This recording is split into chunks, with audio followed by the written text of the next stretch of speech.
it is. Well, what's fascinating about all this is that kids really want to be part of this. And I'm going to show you something. I'm not allowed to show this graph in England, because the government would get cross. But having built Teachers TV, at some considerable expense, and you know, help yourself go and watch those programs, we've got a lot of children watching it. Rather encouraging, really.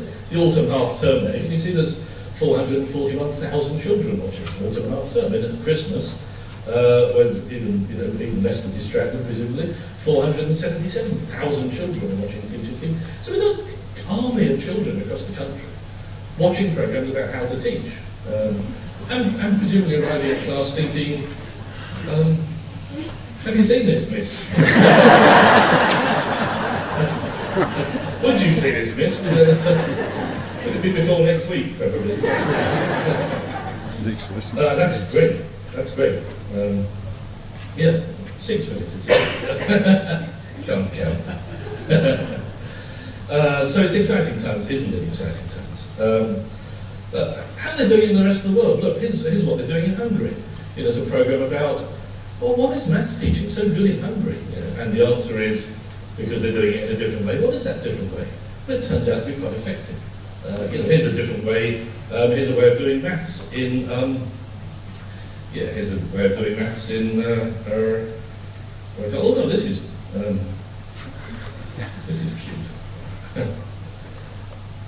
I've been working with autistic children a lot, and we came across this artist who has a little GPS track stick in his pocket, and he walks across cities of the world. He gets paid to do this kind of work. He gets walks across cities of the world, leaving a trace on the map behind him of where he's been. And the trace is in the form of, as you can see, this is him walking across road. So he has a footprint-shaped walking road with his little GPS running and leaves the footprints. Autistic children up in Norwich adore this. Imagine the challenge of leaving shapes and cartoon characters across Norwich is a class that they just absolutely adore. So, how do other people do it? And how can we use that ourselves for our teaching and learning? And by the way, those autistic children are now putting 3D art in the spaces they're leaving, so you get this really curiously hybrid map lurking behind you. How little resources do we need is an interesting question.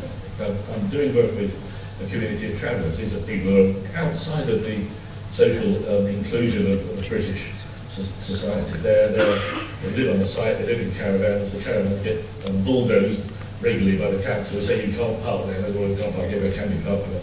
But you've been doing it for 2,000 years. But their hypothesis and mine is that they're smart enough to get themselves up to speed with learning. And I'm putting £30 per head per year into the project. It's going to be really interesting to see. I had some doubt about whether this is all going to work.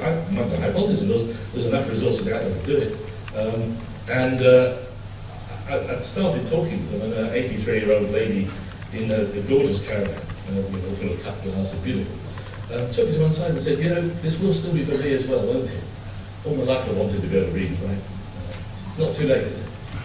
So I'm confident that we're sitting with a generation of learners. I'm confident that we've got extraordinary opportunities. I was working in a school outside of Cambridge, a school where they got bored with doing assemblies, and the children all come together, they set up a video stream, they capture all the things that happened during the week in school, they interview the head teacher, she wants to talk to the school, she interviews the children in school, all agree to watch the broadcast every Monday, and the whole thing's published on YouTube, and more than half their parents watch it every week. Now, I was talking to the deputy head there, who said to me when I went into the school, he said, this is all very exciting, but I'm out of here, he said, in 183 days, so this is not for me.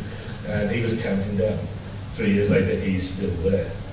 He's not still there because he couldn't retire, although that will be your fate, but who's going to pay, be honest, He's still there because, as he said to me, if you don't, I'm going to miss this. I've waited all my life for this, professionally, and I'm not going to miss it. Absolutely not going to miss it. So we're at this extraordinary crossroads where everything is possible, where we've got extraordinary children.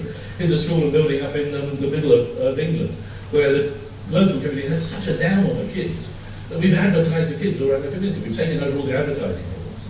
And we said to the kids, you do the adverts, we'll put them up there. Advertise yourself.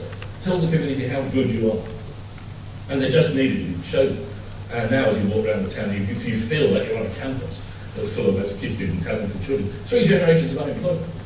turned around in one burst of simple publicity on the head of a brand new school. So look, this is fabulous times, absolutely fabulous times. As we go to questions, I'm going to leave you with just two things, Rick, I think. One is just this. This is what you're up against. Here's Krista.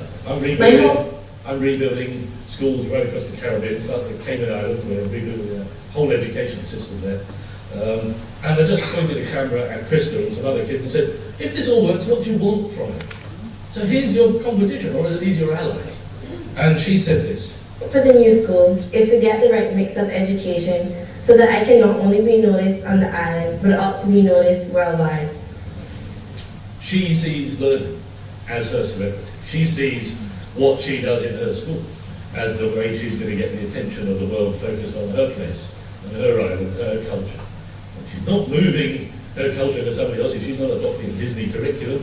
She's going away with her learning, her culture, her place, her values, and she's going at it fast enough and ambitiously enough that she knows the world's going to notice. That's where you are, absolutely, with all this. So let's go to some questions, and then I've got one tiny concluding thing to say right at the end. How the questioning works.